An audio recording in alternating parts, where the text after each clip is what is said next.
Imagine waking up to a news bombshell that could shake up a crucial election, only to find out it's all smoke and mirrors. That's the wild tale unfolding in New York City's heated mayoral race, where a respected UK newspaper got hoodwinked by a clever impostor posing as Bill de Blasio. But here's where it gets controversial. This fabricated story wasn't just a harmless prank. It aimed to discredit a leading candidate just days before voters head to the polls. Stick around as we dive into the details, unraveling a web of deception, ethical lapses, and the broader ugly underbelly of political mudslinging. And trust me, by the end, you'll be asking yourself some tough questions about truth in journalism and the heat of democratic debates. Let's break it down step by step, so even if you're new to the intricacies of political journalism, you can follow along easily. The British newspaper, The Times, made a public apology and swiftly pulled an article from its online platform after realizing its senior reporter, Bevan Hurley, had fallen victim to a hoax. Someone masquerading as Bill de Blasio, the former mayor of New York City, known for his progressive policies during his tenure, fed Hurley a string of biting criticisms aimed at Zohran Mamdani, the frontrunner in the upcoming mayoral election set for next Tuesday. For beginners, a frontrunner is the candidate currently leading in polls or support, making them a prime target in such high-stakes races. The fabricated quotes painted Mamdani's ambitious plans in a skeptical light, questioning the feasibility of his proposals. For instance, the phony de Blasio supposedly said, while the ambition is admirable, the cost estimates, reportedly exceeding $7 billion annually, rest on optimistic assumptions about eliminating waste and raising revenue through new taxes. He added, in my view, the math doesn't hold up under scrutiny, and the political hurdles are substantial. These words would have carried significant weight, especially coming from de Blasio, who has been a vocal ally of Mamdani. The real de Blasio has openly feuded with Mamdani's opponent, independent candidate Andrew Cuomo, and has shown strong support for Mamdani by writing an op-ed in the New York Daily News back in September, where he hailed Mamdani's bold sweeping agenda. Picture this: de Blasio has even been spotted at rallies sporting a Hot Girls for Zohran t-shirt, a fun, grassroots way to show enthusiasm in today's meme-driven politics. But here's the part most people miss: the deception didn't end with the Times.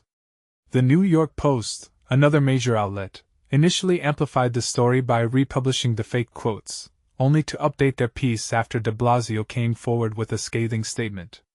The genuine de Blasio declared the attributed quotes entirely false and fabricated and slammed the Times for an absolute violation of journalistic ethics.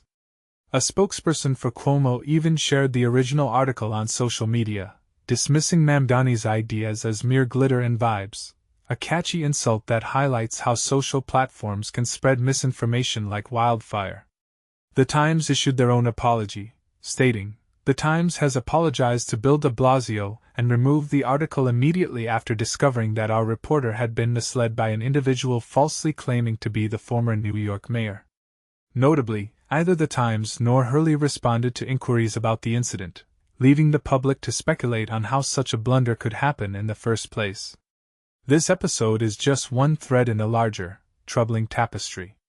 Mamdani has endured a particularly vicious smear campaign in the final stretch of the race, despite widespread pleas to tone down the hateful rhetoric following the tragic killing of Charlie Kirk, a conservative activist whose death underscored the dangers of escalating political tensions. For context, Charlie Kirk was a prominent figure in right-wing activism, and his murder has sparked calls for civility in public discourse, much like how past events have reminded us of the need for respectful debates. The attacks on Mamdani have included inflammatory claims from influential voices on the populist right. Conservative New York radio host Sid Rosenberg, in an interview with Cuomo, suggested that Mamdani might cheer on a repeat of the 9/11 attacks if he were mayor, a baseless and inflammatory allegation that has drawn criticism for its Islamophobic undertones. Rosenberg hasn't backed down, continuing his barrage on social media. Even bigger names like Steve Bannon, the right-wing strategist and former Trump advisor, have chimed in, labeling Mamdani's views as Marxism with radical jihadist Sharia supremacism. And Megyn Kelly, the former Fox News host turned talk show personality, went so far as to say she actually believed, Mamdani doesn't give a shit that we were attacked by Muslim terrorists on September 11th. These statements have ignited fierce debates about whether such rhetoric crosses into hate speech, especially in a diverse city like New York. Now, this is where the controversy truly boils over. Is this kind of fake news just an innocent mistake, or a deliberate attempt to manipulate public opinion? And in an era where deepfakes and AI-generated content are blurring lines between fact and fiction, should journalists face tougher accountability? What do you think? Does the potential for viral misinformation justify stricter regulations on media outlets? Or are these fiery exchanges just part of the rough and tumble of democracy, helping voters cut through the noise? Share your thoughts in the comments. Do you side with calls for more ethical standards in reporting, or do you see this as free speech in action? And here's a provocative angle. Could these attacks actually backfire, galvanizing support for Mamdani by exposing the opposition's tactics? Let's discuss.